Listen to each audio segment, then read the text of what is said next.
नमस्कार, मैं Sanjeev Sharma, author, motivation speaker, physical trainer, yoga instructor, martial art coach. आज हमारे साथ गलबात द टॉक शो में हैं सोशल एक्टिविस्ट और एक समाज सेवक राम जी। राम जी सर, आपका बहुत बहुत अभिनंदन है गलबात द टॉक शो में।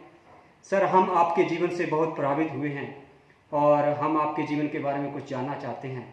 तो सर, क्या आप कुछ अपने जीवन के बारे में बताएंगे कि आपके जीवन की शुरुआत कहाँ से और कैसे हुई? देखो जी, मैं एक छोटे से गांव में पैदा हुआ हूँ, द्रिणी, जो यहाँ से 35 किलोमीटर दूर है। तो पहली बार मैं 93 में यहाँ मैक्लोडगंज आया था। हाँ जी। तो कहीं कैफ़े में काम किया, कहीं होटलों में काम किया। फिर धीरे धीरे दोस्त लोग मिल गए, दोस्त बन गए नए। हाँ जी। तो योगा लाइन में थे तो उनके साथ में योगा सीखने शुरू हो गया। तो इतना सीरियस नहीं था, मगर थोड़ा बहुत करता रहता था हाँ जी। एक्सरसाइज। फिर धीरे धीरे प्रैक्टिस करता गया और 2001 में मैं यूरोप चला गया, अच्छा, इंग्लैंड यूरोप, गया। हाँ। उसके बाद फिर मैं साउथ अमेरिका, मेक्सिको काफ़ी गया। इसमें आप बाहर रहे हैं सर, कितने साल आप बाहर? मैं 10 साल बाहर रहा हूँ 10। और 40 कंट्री घूम के आया हूँ। हाँ जी। और उसी 10 साल के पीरियड में मैंने बहुत कुछ सीखा है।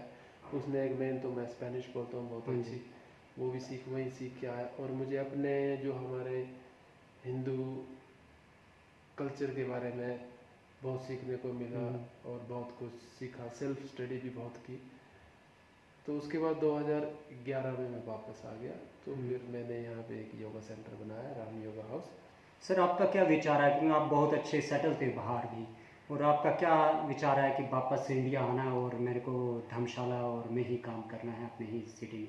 मुझे तो एक सबसे बड़ी फीलिंग ये आई बाहर रह के कि देखो, पूरी ज़िंदगी हम अंग्रेजी तो बोल नहीं सकते हाँ हैं। जी। वो ऐसे ही लगता था कि टूरिस्ट बन के ही घूम रहे हैं वहाँ। हाँ जी। ऐसी फीलिंग नहीं आती कि हाँ हमारा ये घर है। हम्म। बहुत सारे हमारे जो इंडियन लोग हैं, पंजाबी वगैरह, उनकी सारी फैमिली, उनके सारे रिश्तेदार मूव कर जाते हैं साथ में। तो उनको तो फिर कोई दिक्कत नहीं आती कि वहाँ उनके वहाँ फ्रेंड होते हैं, फैमिली होते हैं, तो वो इंडिया की तरह ही करते रहते हैं। पर मेरा कोई भी नहीं था वहाँ पे। तो मुझे ऐसे फील होता था अकेला ही। अगर किसी से कोई बात भी करनी हो तो थोड़ा ऐसे अपनापन नहीं होता। दोस्त तो बहुत थे, मगर वो मज़ा नहीं आता जैसे हमारा कोई अपना हो जिसके साथ हम शेयर करें। तो इसलिए मैंने डिसाइड किया कि सारी ज़िंदगी अब टूरिस्ट बन के तो वहाँ रह नहीं सकते, तो अंग्रेज भी हम बन नहीं सकते थे। तो इसलिए मैंने डिसाइड किया कि चलो, जो करना था वो कर लिया। वो सर, घर आज वापस आप एक सफल व्यक्ति हैं और समाज में आपका एक रुतबा है, एक नाम है। कोई दौर, एक दौर आपके साथ भी ऐसा होगा, आया होगा जो कठिन दौर होगा, तो उस दौर के बारे में कुछ बताना चाहते हैं? देखो, ज़िंदगी में ऊपर और नीचे, उतार चढ़ाव तो चलते ही रहते हाँ हैं। जी। एक टाइम था मेरी ज़िंदगी में काफ़ी मुश्किल टाइम था, मगर कभी भी हमको हार नहीं माननी हाँ चाहिए। जी। अगर मेहनत करोगे तो एक ना एक दिन नया सवेरा तो होता ही है। जब रात हाँ। होगी तो सूरज निकलेगा निकलेगा। तो होप नहीं छोड़नी चाहिए। तो मैं मेहनत करता गया और वो मेरा अच्छा टाइम भी शुरू हुआ और आज मैं ठीक हूँ, ऊपर वाले की दया से। बहुत बढ़िया सर, बहुत बढ़िया। सर, हम जानना चाहते हैं कि मैक्लोडगंज में आपका एक योगा सेंटर है और एक व्यवसाय है, तो उनके बारे में बताएंगे कि हाँ। शुरुआत कैसे की और हाँ कहाँ जी, आप ये पहुँचे? मेरा बहुत कोई 95 और 96 में मेरा एक ड्रीम था कि मैं, कई लोग होते हैं ना बेचारे, वो मेहनत करते हैं, फिजिकल वर्क, बहुत हाँ हार्ड जी। वर्क करते हैं। तो मैंने डिसाइड किया कि बहुत सारे लोग जो पैसे वाले होते हैं वो हमारे आदमी को, बेचारों को, उनका माइंड यूज़ करते हैं। हाँ जी। उनके जो पावर होती है काम करने की, उसको थोड़े से पैसे दे के यूज़ करते हैं। तो मेरे मन में ये विचार आया कि मैं ये नहीं करना चाहता कि कोई मुझे यूज़ करे थोड़ी सी सैलरी दे के। तो मैंने सोचा मैं फिजिकल भी यूज़ करूँगा, पर ज़्यादा मैं अपने माइंड को यूज़ करूँगा।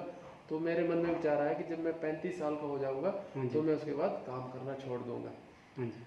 तो 35 का तो नहीं हुआ था, जब मैं 38 का हो गया तो मुझे ज़रूरत नहीं थी काम करने क्योंकि की। आपने एक विकसित हो गए थे आप हाँ, अपने कि काम मैंने अपना, ये भी नहीं है कि हमें बहुत सारे हाँ पैसे जी। चाहिए, थोड़ा सा रहने के लिए, घर और हाँ खाने जी। के लिए, और लाइफ हेल्थ ठीक हो तो बहुत होता है। जरूरी बहुत नहीं कि मेरे बैंक में करोड़ों रुपए हाँ ही जी, हाँ चाहिए। जी। नहीं, थोड़े बहुत हो तो काम चल काम जाता है। चल। पता है कि इमरजेंसी का अगर कहीं जरूरत पड़े तो 1-2 लाख रुपए पड़े हो तो बहुत होता है हमारे लिए। हमें ये तो आदत नहीं है कि हमें दारू पीना है हाँ रोज, जी। मुर्गा खाना, वो नहीं, सिंपल रोटी खाते हैं, बीड़ी सिगरेट दारू सर पीते आपने योगा में बहुत से कोर्स किए हैं, तो उन कोर्स के बारे में हम जानना चाहते हैं। हैं। हाँ, मैंने आयुष मिनिस्ट्री से योगा सर्टिफाइड हूँ, हाँ जी। गवर्नमेंट ऑफ इंडिया से। और और बाकी केरला में या बेंगलोर में, हम्म। ऋषिकेश में, जहाँ जहाँ मुझे मौका मिलता थोड़ी बहुत ट्रेनिंग करता रहता। सर आपने बहुत से विदेश से आए हुए स्टूडेंट्स आपके स्टूडेंट रहे हैं और अलग अलग कंट्रियों में रहे हैं, हाँ जी। तो और अलग अलग कंट्री में आपने योगा सिखाया भी है जाके, हाँ तो जी। उसके बारे में आप बताना चाहिए। हाँ, मुझे ये एक बहुत अच्छा लगता था जब मैं विदेश जाता हूँ, क्योंकि विदेश के लोग डेडिकेटेड बहुत होते हैं और वो योगा के, हमारा जो कल्चर है उसके लिए बहुत इंटरेस्टेड है। और हमें, जब मैं इंडिया आता हूँ, मैं देखता हूँ हमारे लोग ना अमेरिकन ज़्यादा बनने के चक्कर में पड़े रहते हैं।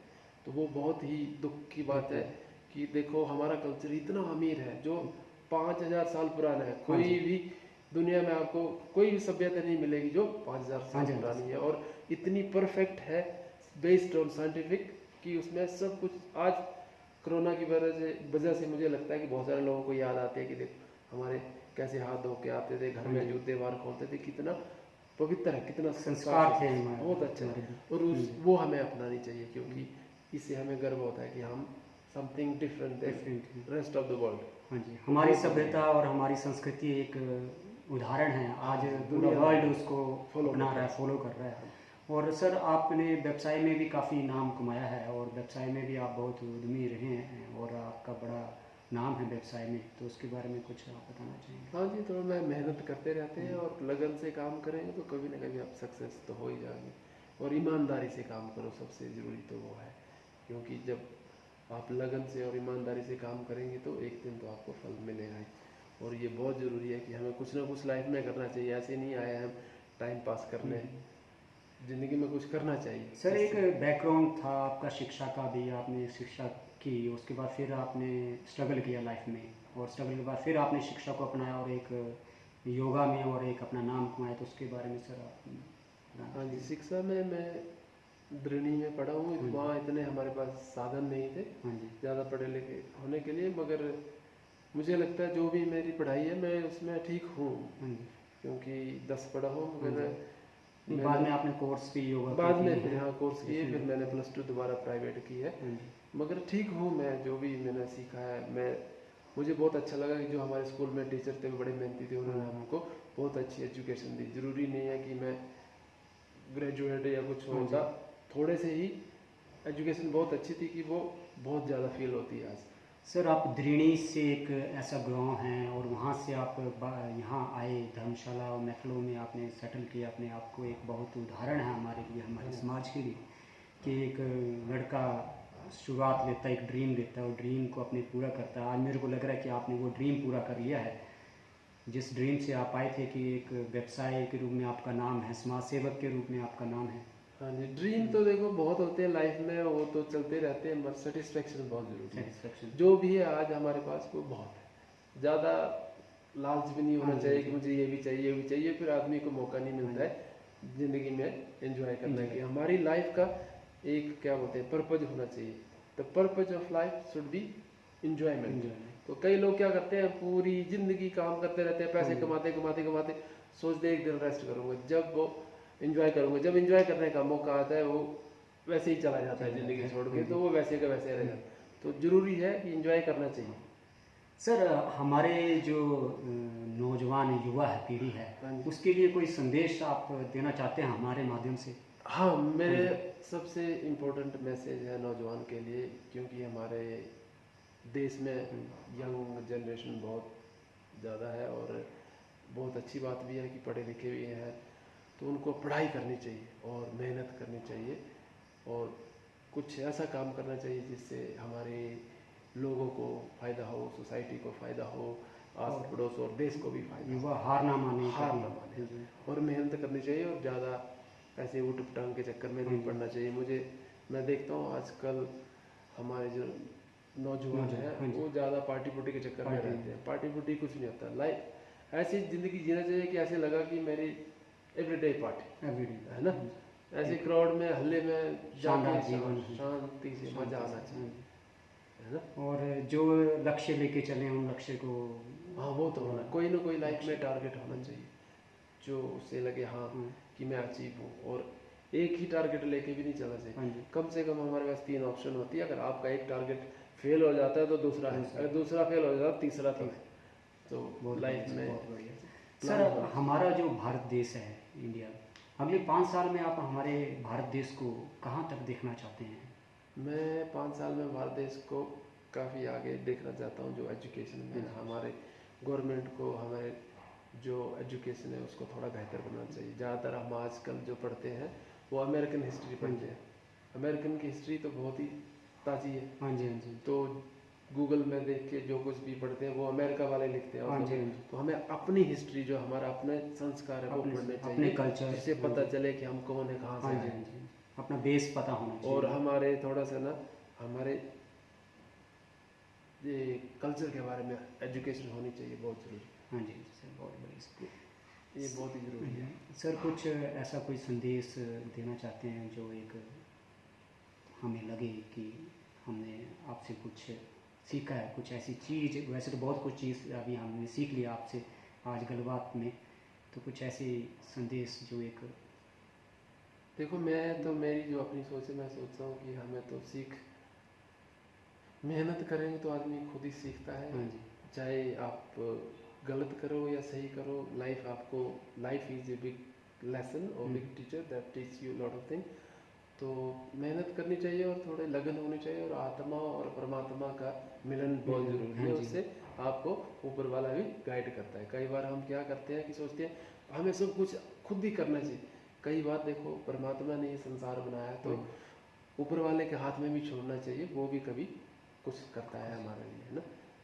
सर आपकी क्लासेस चलती हैं यहाँ पे मैक्लो में? हाँ, कुछ पहले इसमें बताइए। हमारी क्लासेस चलती थी कोरोना से पहले। हाँ जी, सुबह एक 7 बजे क्लास होती हाँ है, जी, फिर 8 बजे क्लास होती है, फिर उसके बाद हम 10 बजे के बीच कोई जो हमारे स्पेस को यूज़ करना चाहे हम उसको दे देते हैं, जो भी एक्टिविटी करे। फिर हमारी क्लास एक 4 बजे 4:30 बजे शुरू होती है, पूरे एक 6:30 बजे शुरू होती है। 4 क्लासेस कंटिन्यू पूरा दिन हाँ जी, हाँ जी। प्रैक्टिस पे। और कई बार हम अपने ये जो जगह है स्पेस, इसको हम दे देते हैं लोगों को। अगर कोई जैसे सत्संग हाँ वगैरह जी, करे या कोई meditation। कल्चर मेडिटेशन कुछ अच्छा करे तो हम उसको दे देते हैं जगह यूज़ करने के लिए। तो हमारे साथ आज थे गलबात द टॉक शो में राम जी समाज सेवक, और सर ने इतना कीमती समय हमें दिया, और सर के हम बहुत बहुत आभारी हैं। सर, संजीव द गलबात टॉक शो में आपने इतना कीमती समय हमें दिया, सर आपके बहुत बहुत धन्यवाद। बहुत बहुत आभारी। थैंक यू सर, धन्यवाद।